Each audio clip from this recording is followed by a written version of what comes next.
TV9 ಡಿಜಿಟಲ್ಗೆ ಸ್ವಾಗತ. ನಾನು ಸಂಜೀವ್ ಪಾಂಡ್ರೆ. ಗದಗ ಜಿಲ್ಲೆಯ ಜೀವನಾಡಿ ತುಂಗಭದ್ರಾ ನದಿಗೆ ಈಗ ಕಂಟಕ ಎದುರಾಗಿದೆ. ತುಂಗಭದ್ರಾ ನದಿಯಲ್ಲಿ ಅಪಾರ ಪ್ರಮಾಣದಲ್ಲಿ ಅಂತರ ಗಂಗೆ ಬೆಳೆದು ನಿಂತಿದೆ. ಈ ಅಂತರ ಗಂಗೆ ಬೆಳೆದು ನಿಂತದ್ರಿಂದ ಜೀವ ಜಲಕ್ಕೆ ಅಪಾಯ ಅನ್ನುವಂಥದ್ದು ಪರಿಸರ ತಜ್ಞರ ಮಾತು. ಯಾಕೆಂತಂದರೆ ಸಾಕಷ್ಟು ಪ್ರಮಾಣದಲ್ಲಿ ಅಂತರ ಗಂಗೆ ಬೆಳೆದರೆ ಆ ನೀರು ಸಾಕಷ್ಟು ಮಲಿನ ಆಗುತ್ತೆ. ಆ ಮಲಿನ ಆದಂಥ ನೀರ ಶುದ್ಧೀಕರಣ ಮಾಡೋದು ಕೂಡ ಕಷ್ಟ ಆಗುತ್ತೆ. ಅಷ್ಟೇ ಅಲ್ಲ, ಜಲಚರ ಪ್ರಾಣಿಗಳಿಗೂ ಕೂಡ ಕಂಟಕ ಆಗುತ್ತೆ. ಯಾಕಂದರೆ ರಾತ್ರಿ ವೇಳೆಯಲ್ಲಿ ಆಕ್ಸಿಜನ್ ಕೊರತೆ ತೀವ್ರ ಹೆಚ್ಚಾಗುತ್ತೆ. ಹೀಗಾಗಿ ಜಲಚರ ಪ್ರಾಣಿಗಳು ಸಾಯುವ ಸಾಧ್ಯತೆಗಳು ಕೂಡ ಇದ್ದಾವೆ ಅನ್ನುವಂಥದ್ದು ಪರಿಸರ ತಜ್ಞರ ಮಾತು. ಹೀಗಾಗಿ ಸಾಕಷ್ಟು ಪ್ರಮಾಣದಲ್ಲಿ ಏನು ಅಂತರ ಗಂಗೆ ಬೆಳೆದಿದೆ.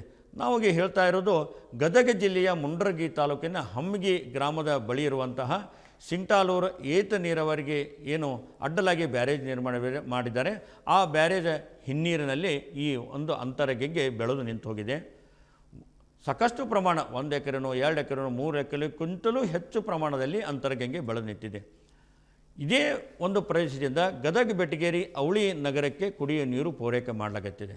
ಅಷ್ಟೇ ಅಲ್ಲ, ಮುಂಡರಗಿ, ಶಿರಹಟ್ಟಿ, ಲಕ್ಷ್ಮೇಶ್ವರ ಈ 3 ತಾಲೂಕಿನ ನೂರಾರು ಗ್ರಾಮಗಳಿಗೂ ಕೂಡ ಅದೇ ಒಂದು ಪ್ರದೇಶದಿಂದ ಕುಡಿಯುವ ನೀರು ಪೂರೈಕೆ ಆಗ್ತದೆ.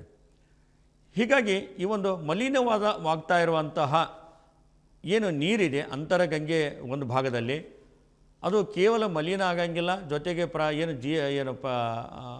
ಜಲಚರ ಪ್ರಾಣಿಗಳು ಕೂಡ ಕಂಟಕಾಗುತ್ತೆ, ಜೊತೆಗೆ ದುರ್ಗಂಧ ವಾಸನೆ ಕೂಡ ಬೀರುತ್ತೆ ಆ ನೀರು ಮಲಿನ ಆದ ನಂತರ ಅಂತನ್ನೋಂಥದ್ದು ಪರಿಸರ ತಜ್ಞರ ಮಾತು. ಹೀಗಾಗಿ ಆ ಒಂದು ಪ್ರದೇಶ ಏನಿದೆ, ನೂರಾರು ಗ್ರಾಮಗಳಿಗೆ ಅವಳಿ ನಗರಿಗೆ ನೀರು ಪೂರೈಕೆ ಮಾಡುವಂಥ ಒಂದು ಏನು ಪ್ರದೇಶ ಇದೆ, ಆ ಒಂದು ಪ್ರದೇಶದಲ್ಲಿ ಬೆಳೆದಂಥ ಅಂತರಗಂಗೆ ಸಂಪೂರ್ಣ ಸ್ವಚ್ಛ ಮಾಡಬೇಕು ಅನ್ನೋ ಒತ್ತಾಯ ಈಗ ಗದಗ ಜಿಲ್ಲೆಯಲ್ಲಿ ಕೇಳಿಬರ್ತಾ ಇದೆ. ಯಾಕೆಂದರೆ ಈಗಾಗಲೇ ಆ ಒಂದು ಬ್ಯಾರೇಜಿನಲ್ಲಿ ಸಾಕಷ್ಟು ಪ್ರಮಾಣದಲ್ಲಿ ನೀರು ಸಂಗ್ರಹ ಆಗಿದೆ. 3 TMCಗೂ ಹೆಚ್ಚು ಅಲ್ಲಿ ನೀರಿನ ಸಂಗ್ರಹದ ಗರಿಷ್ಠ ಮೊತ್ತ ಇದೆ.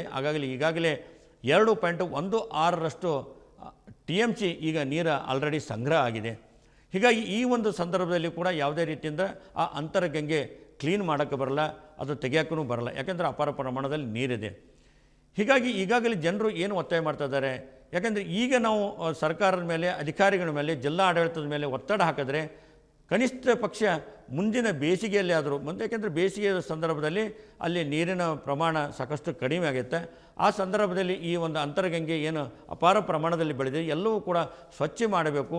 ಆ ನಿಟ್ಟಿನಲ್ಲಿ ಜಲಚರ ಪ್ರಾಣಿಗಳಿಗೂ ಕೂಡ ಒಂದು ಅನುಕೂಲ ಆಗುತ್ತೆ. ಜೊತೆಗೆ ಅವಳಿ ನಗರ ಮತ್ತು ಗದಗ ಜಿಲ್ಲೆಯ 3 ತಾಲೂಕಿನ ಜನರಿಗೂ ಕೂಡ ಶುದ್ಧ ನೀರು ಸಿಗುತ್ತೆ. ಯಾಕಂದರೆ ಹೀಗೆ ಮುಂದುವರೆದರೆ ಇನ್ನೂ ಹೆಚ್ಚು ಪ್ರಮಾಣದಲ್ಲಿ ಅಂತರಗಂಗೆ ಬೆಳೆದು ನಿಲ್ಲುತ್ತೆ. ಅದು ನೀರು ಕೂಡ ಮಲಿನ ಆಗುತ್ತೆ, ದುರ್ಗಂಧ ವಾಸನೆ ಬರುತ್ತೆ. ಆ ನಂತರ ಶುದ್ಧೀಕರಣ ಮಾಡೋದು ಕೂಡ ಕಷ್ಟ ಆಗುತ್ತೆ ಅಂತ ಏನು ತಜ್ಞರು ಹೇಳಿದ, ಅದು ಕೂಡ ಕಷ್ಟ ಆಗುತ್ತೆ. ಹೀಗಾಗಿ ಇದರ ಬಗ್ಗೆ ಗದಗ ಜಿಲ್ಲಾಡಳಿತ ಗಂಭೀರವಾದಂಥ ಒಂದು ಕ್ರಮಗಳನ್ನು ಕೈಗೊಳ್ಳಬೇಕಾಗತ್ತೆ. ಆ ಭಾಗದ ಶಾಸಕರುಗಳು ಅಂದರೆ ಗದಗ ಬೆಟಗೇರಿ ಬಂದರೆ HK ಪಾಟೀಲರು ಬರ್ತಾರೆ, ಆ ಕಡೆ ಶಿರಹಟ್ಟಿ ಬಂದರೆ ಚಂದ್ರು ಲಮಾಣಿ ಅವರು ಬರ್ತಾರೆ, ಶಿರಹಟ್ಟಿ, ಮುಂಡರಗಿ ಮತ್ತು ಲಕ್ಷ್ಮೇಶ್ವರ. ಹೀಗಾಗಿ ಅವರು ಕೂಡ ಒಂದು ಎಚ್ಚೆತ್ತುಕೊಳ್ಬೇಕಾಗತ್ತೆ. ಯಾಕೆಂದರೆ ಅವರ ಕ್ಷೇತ್ರದ ವ್ಯಾಪ್ತಿಗಳಿಗೆ ಇಂಥ ನೀರು ಪೂರೈಕೆ ಆದರೆ ಜನರ ಮೇಲೆ ಆರೋಗ್ಯದ ಮೇಲೆ ವ್ಯತಿರಿಕ್ತ ಪರಿಣಾಮ ಬೀರುವ ಸಾಧ್ಯತೆ ಇದೆ ಅಂತನ್ನುವಂಥದ್ದು ಪರಿಸರ ತಜ್ಞರ ಮಾತು. ಹೀಗಾಗಿ ಈ ನಿಟ್ಟಿನಲ್ಲಿ ಜನಪ್ರತಿನಿಧಿಗಳು ಜೊತೆಗೆ ಅಧಿಕಾರಿಗಳು ಗಂಭೀರವಾದಂಥ ಒಂದು ಕ್ರಮಗಳನ್ನು ಗಂಭೀರವಾಗಿ ಚಿಂತನೆ ಮಾಡಬೇಕು. ಆ ನಿಟ್ಟಿನಲ್ಲಿ ಕ್ರಮ ಕೈಗೊಳ್ಳಬೇಕು.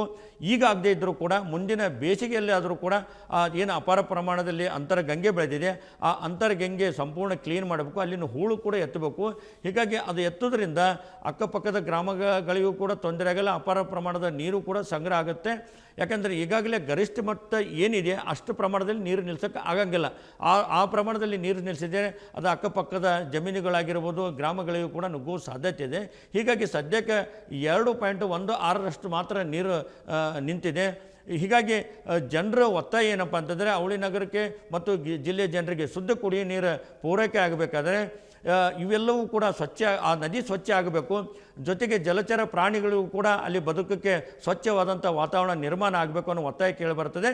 ಈ ನಿಟ್ಟಿನಲ್ಲಿ ಜಿಲ್ಲೆಯ ಜನಪ್ರತಿನಿಧಿಗಳು ಮತ್ತು ಅಧಿಕಾರಿಗಳು ಎಚ್ಚೆತ್ತುಕೊಳ್ಬೇಕಾಗಿದೆ.